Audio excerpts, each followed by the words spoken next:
You wanted to know what the Matrix is, Neo?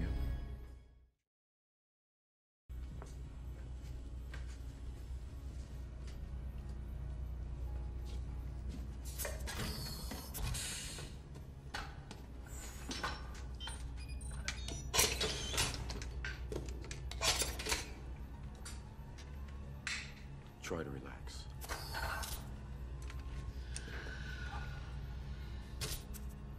This will feel a little weird.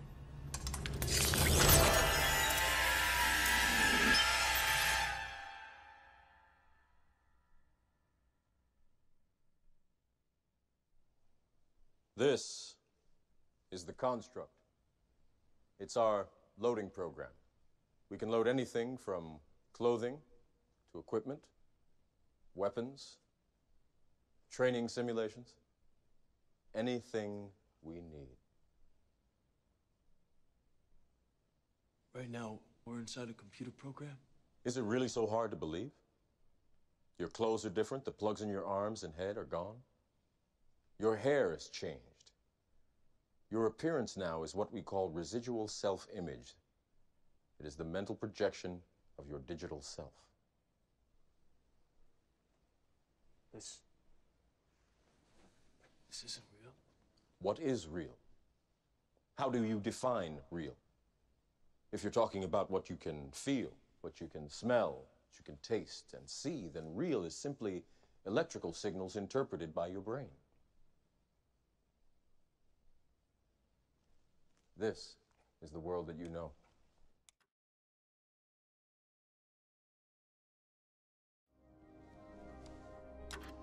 It exists now only as part of a neural interactive simulation that we call the Matrix.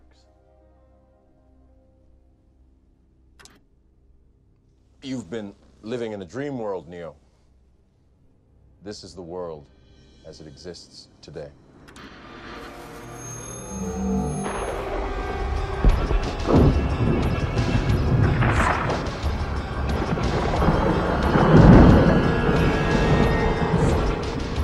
Welcome to the desert of the real.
You know, I got cut off on a radio show that was supposedly people fighting for the truth in this country. The very moment I started talking about mind control, the music came on.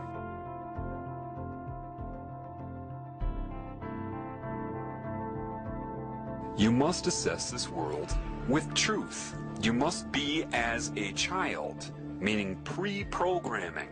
That's part of what entering heaven as a child means. You have to be honest with yourself about this world. You're told right off the bat you're on Earth. How do you know? Why? Because other humans tell you that? They've told you that's where you are, that this is life, the food chain is normal, biology says so. How do you know that? You're trusting everything you've been told. If your instinct, which is valid, tells you that doesn't make sense, you're right. That's what building your house in a rock means. You must know thyself.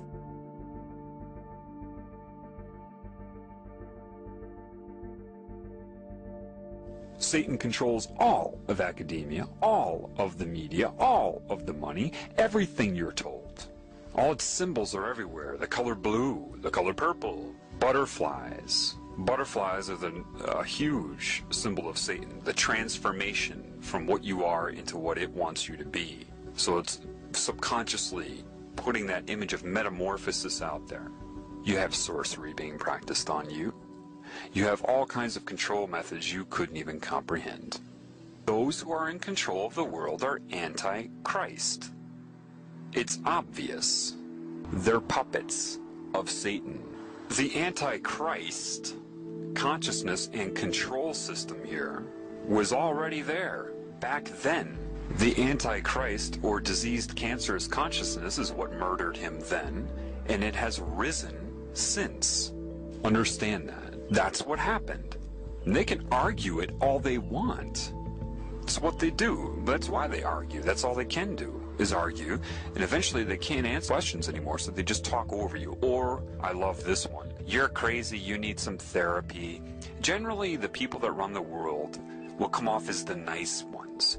Everything they'll say about their group is always going to be, of course, nice, and anybody who says anything against their group is, of course, insane. The implication is they're insane, and the group will always be nice about it. You know, I care about you. You seem to be having some mental problems. You might benefit from some therapy. And you create this fraudulent pseudoscience they call psychology, and you indoctrinate the public into its credibility so that you can draw upon it whenever you are discovered. You witness this all the time, whether you know it or not. You see, in the Bible, they even tell you, watch out for people who give long, extended sermons for praise on their outer persona. It's right in there. But with mind control, people cannot allow themselves to see their primary agenda. They absolutely require you to feel responsible for whatever they have done to you.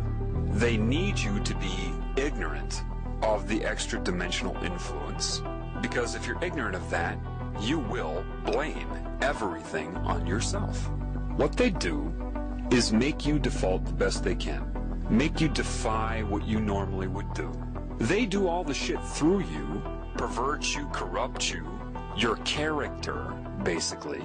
Get all the other characters to hate you if possible, and then use what they've done to and through you against you. Satan isn't stupid. Satan's intellectual strength grows with each new soul that it absorbs. Hence a Marilyn Manson lyric, the more you fear us, the stronger we get. You know, it's a growth. Do you understand that? It's growing like a cancer. Like a bunch of computers that are all linked together for super processing. They see no limits. They want new formulas, new calculations, new colors, new sounds, you know? They break your will until eventually you just give yourself to this cancer consciousness so it can absorb you for itself. That's why people that try to do everything right here cannot. But they're conned into thinking this is normal here.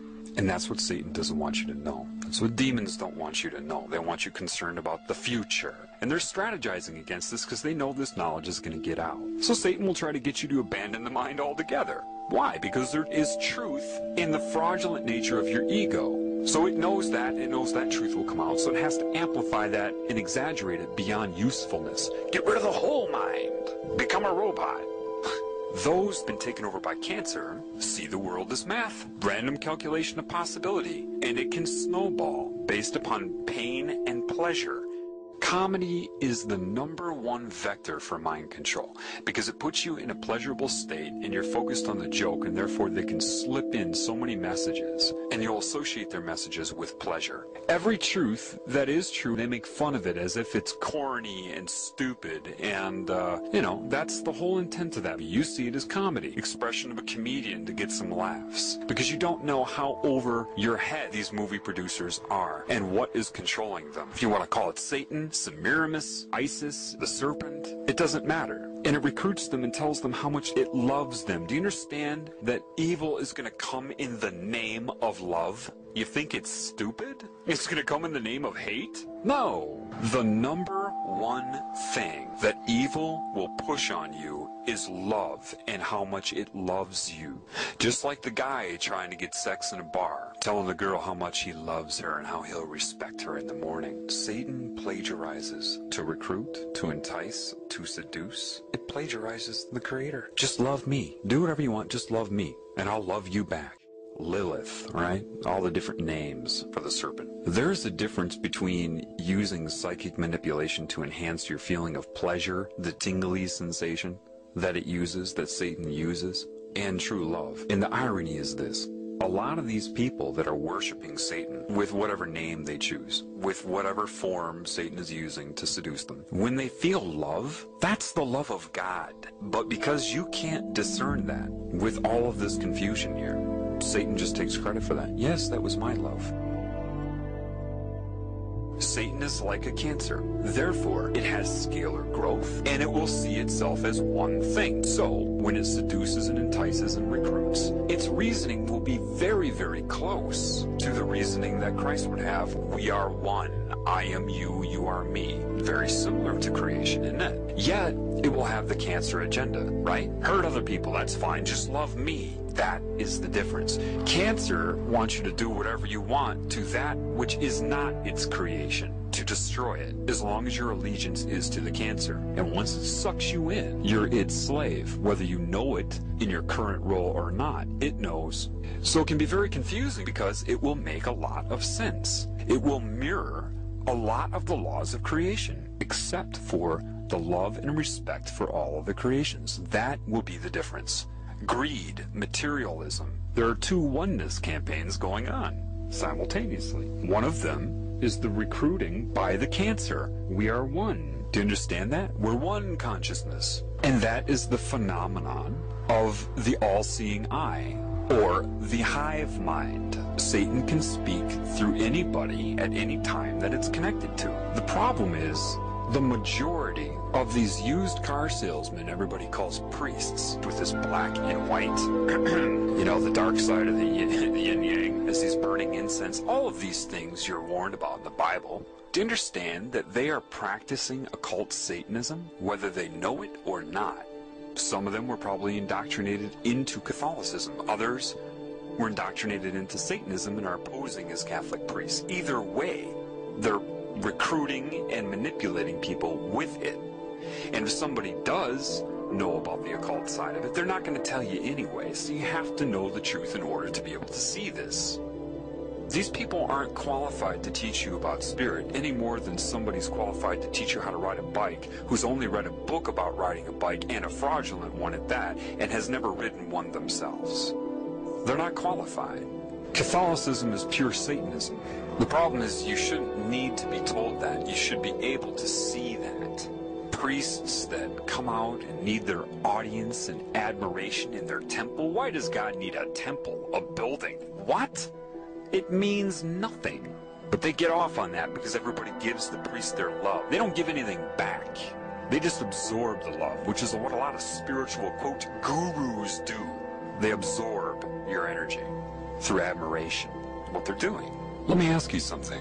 Did Christ feel like he needed to wear a specific outfit in order to be credible? Oh, that's right. No, he didn't. What book was this man regurgitating from? Oh, that's right. No book. They're giving it a name and a procedure and a ritual. What name did he give it? Oh, that's right. No name. Do you realize that a lot of the truth that is used about creation, life, the elements of reality, a lot of that used to solicit them into that religion is also the teachings of Christ? How ironic that they draw upon the teachings of Christ to turn those against Christ. These people have a history of pointing their fingers at themselves. They did it when they switched from dictatorship to hidden hand. They're doing it now.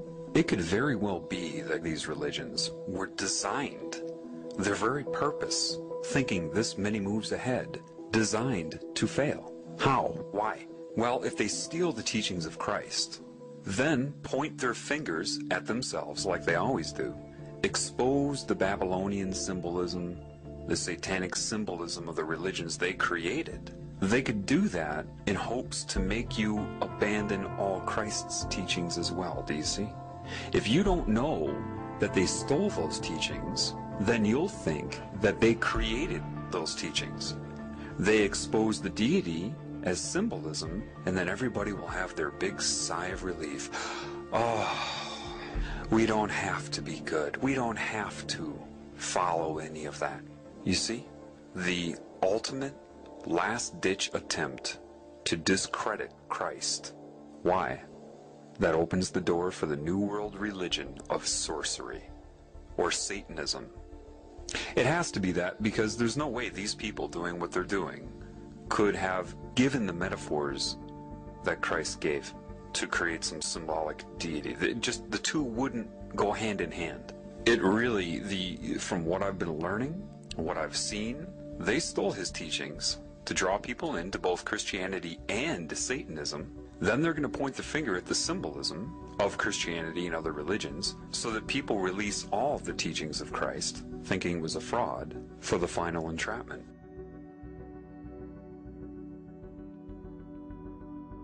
The more that I'm taught, the more that I'm learning, the more I understand what Christ was saying. I mean, from the ground up. I may say it differently, but I understand it. There are a lot of people that are like, yeah, I understand it too. That's not what I mean. I mean, I truly understand it. So, one thing I know is that somebody at some time knew what I'm learning better than I know it. And you can only know that when you know it. And how do I know this person was connected to creation? Well, from what I'm learning. Somebody knew the correct way to perceive this reality, what it was, and how to handle it, how to overcome it. I know the Illuminati didn't come up with a lot of those parables. They couldn't have, because if they could, meaning they had the understanding, the knowledge that builds the foundation reaching the conclusion in these parables, if they knew that, they wouldn't be doing what they're doing right now. Let me say that again. If these people that created religion knew and understood the meaning behind those parables, they would not be doing what they're doing right now. Therefore, I know that somebody knew outside of this control system. So, by deduction, based upon what I know, the man existed. I can only infer that they stole the teachings of this man to sell this pagan worship of Satan.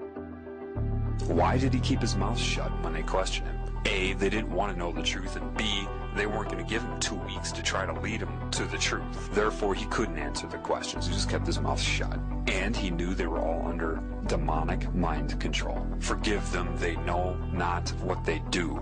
Why do you think you didn't know what you were doing? I sold my soul to the devil. I know it's a crappy deal. This came with a few toys like a Happy Meal. That's how I got introduced to the music industry. I swear I wanted to be like the Amy Grant of music. Yeah. But it didn't work out, and so I sold my soul to the devil. Why do you still do it? Why are you still out here? Well, it goes back to that destiny thing. I made a bargain with it, holding up my end. What was your bargain? To get where I am now. Should I ask who you made the bargain with? with the chief commander. On this earth? And on this earth, and then in a world we can't see. From the shadows, they have engineered every major war, revolution, and recession. They control everything you read, everything you hear, and everything you see. They have managed to indoctrinate an entire populace to their way of thinking and have infiltrated key positions in places of authority.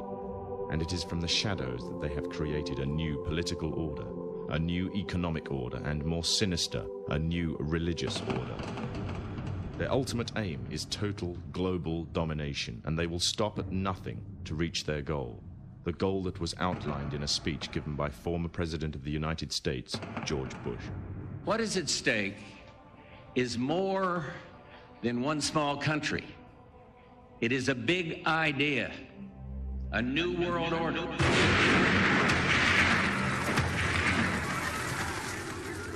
However, the origins of this global plan were not created in the offices of the White House. In reality, their roots lay in another war. This time, the year is 1095, and the place, Clermont, France.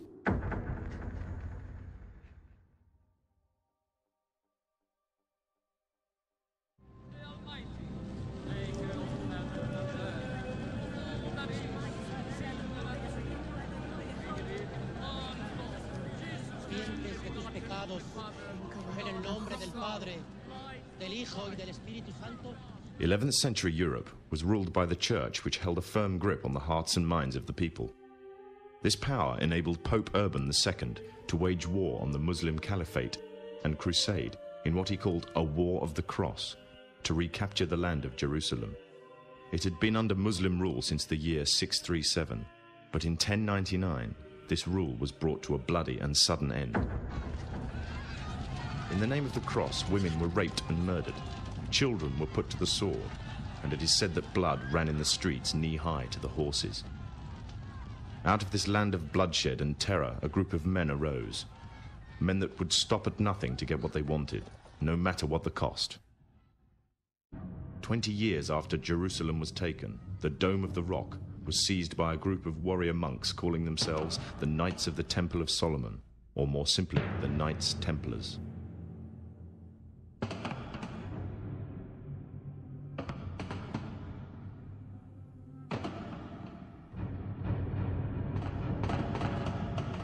In Jerusalem, the Templars began to deviate further and further away from the practices of Christianity. They learnt the secret arts of the Kabbalah, an ancient form of Jewish magic, along with its dark rites and rituals. The Jews had learnt the arts from the pagans of ancient Egypt during the times of enslavement to the Pharaoh, and developed them into Babylon at the time of Nebuchadnezzar. In 1307, King Philippe of France arrested them for charges of denial of Christ, homosexuality, and idol worship, as well as magic. In 1314, Pope Clement V declared all Templars as heretics to Christianity, ordering all their properties to be seized. Their leader, Jacques de Molay, was captured and burnt to the stake. The Templars were cornered, and just when it seemed they were finished forever, a glimmer of hope arose from a seemingly certain end. They were to find a safe haven as well as an ally. But not in France. In fact, in a country in a desperate struggle for independence against the English, the country of Scotland.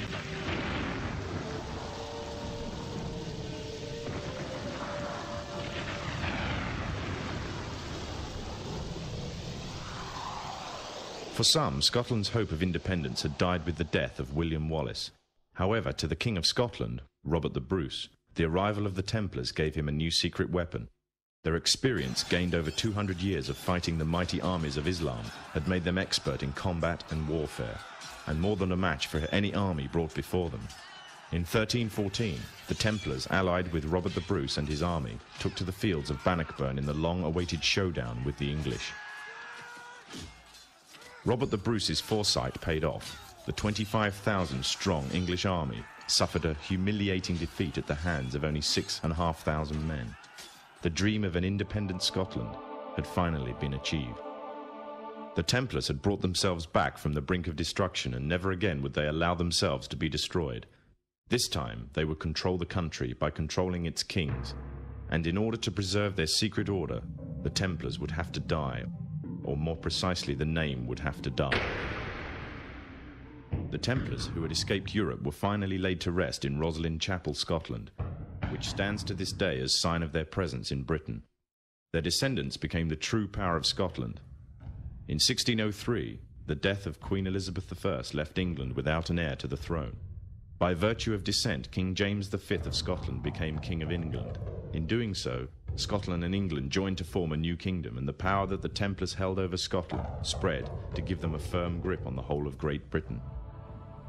For over 100 years, the Templars concealed their activities, fading into the background until they were little known and little remembered. However, they did not cease to keep a firm grip on Britain. All the time they were planning, regrouping, and infiltrating positions of power in all corners of the kingdom. In 1717, the Templars made their reappearance in Europe. They had grown in both number and strength, and were now ready to coin a new identity, free from their reputation of the past, and given credibility by none other than the monarchy and aristocracy of England. And the name they chose for themselves was a name that would be known by many, but understood by a few. This new name, the Freemasons. The new identity and the grandeur of its members afforded the Masons with respect and dignity. The first royal member of the Freemasons was Frederick, Prince of Wales. The latest members include Prince Philip, the Duke of Edinburgh, and consort to the current Queen of England, Elizabeth II, who herself is a grand patron to the Masons. However, behind closed doors, the Freemasons were free to indulge in the secret rites and rituals handed down to them by their ancestors, and these became the basis of their levels of membership, called degrees.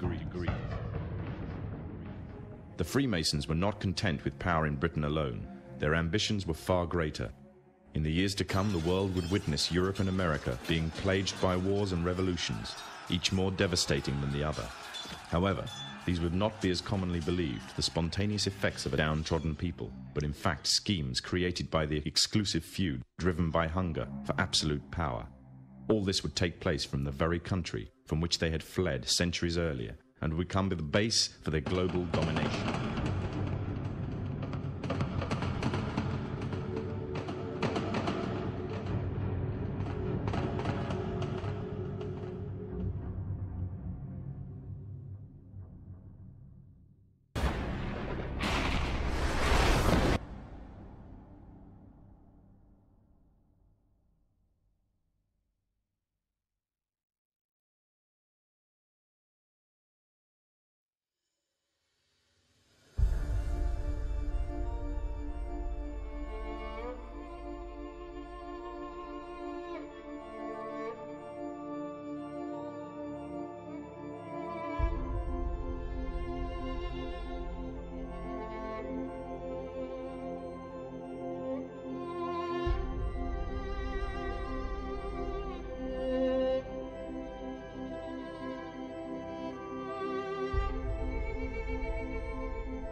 The Illuminati, they disappeared hundreds of years ago.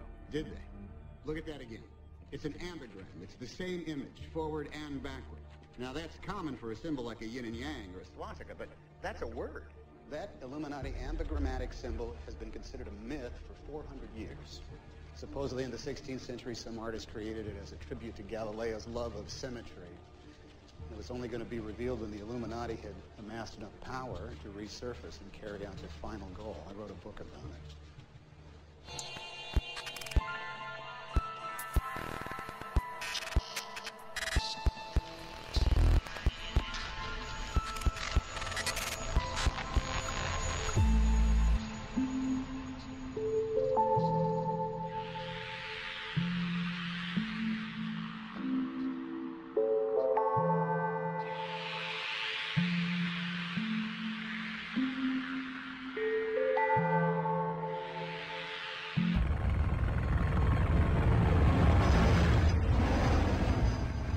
If the Illuminati have returned and are in Rome, we will hunt them down and kill them. The Illuminati did not become violent until the 17th century. Their name means the Enlightenment.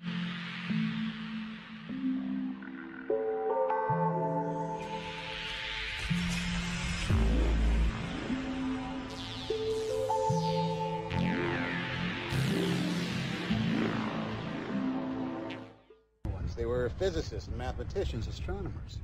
They were concerned with the church's inaccurate teaching, and they were dedicated to scientific truth. But the Vatican didn't like that. So the church began to, how did you say it? Oh, hunt them down and kill them. Drove them underground into a secret society.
All matter mass, the thing without which we could not exist. You're talking about the moment of creation. Yes, in a way I am. The antimatter is suspended there, in an airtight nanocomposite shell with electromagnets on each end. But if it were to fall out of suspension and come in contact with matter, say the bottom of the canister, then the two opposing forces would annihilate one another violently. And what might cause it to fall out of suspension? The battery going dead, which it will, just before midnight. What kind of annihilation? How violent? A cataclysmic event. A blinding explosion equivalent to about 5 kilotons. Vatican City will be consumed by light. Those are the exact words the kidnapper used. We will destroy your 4 pillars. We will brand your preferiti and sacrifice them on the altars of science. Then bring your church down upon you. Vatican City will be consumed by light, a shining star at the end of the path of illumination.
너는 좋겠다. 함께 있어주고 함께 떠나주는 사람이 있어서.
I can report to the American people and to the world that the United States has conducted an operation that killed Osama bin Laden, the leader of Al-Qaeda.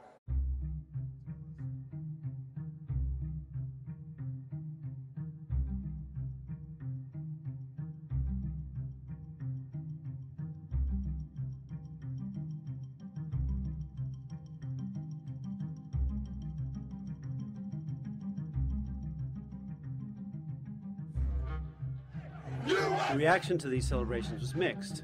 Many people wanted to join in them. Others were appalled and felt that it was unseemly.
He wanted to arm the Mujahideen without revealing America's role. On the Afghan border near the Khyber Pass, he urged the soldiers of God to redouble their efforts. We know of their deep belief in God, and we are confident that their struggle will succeed.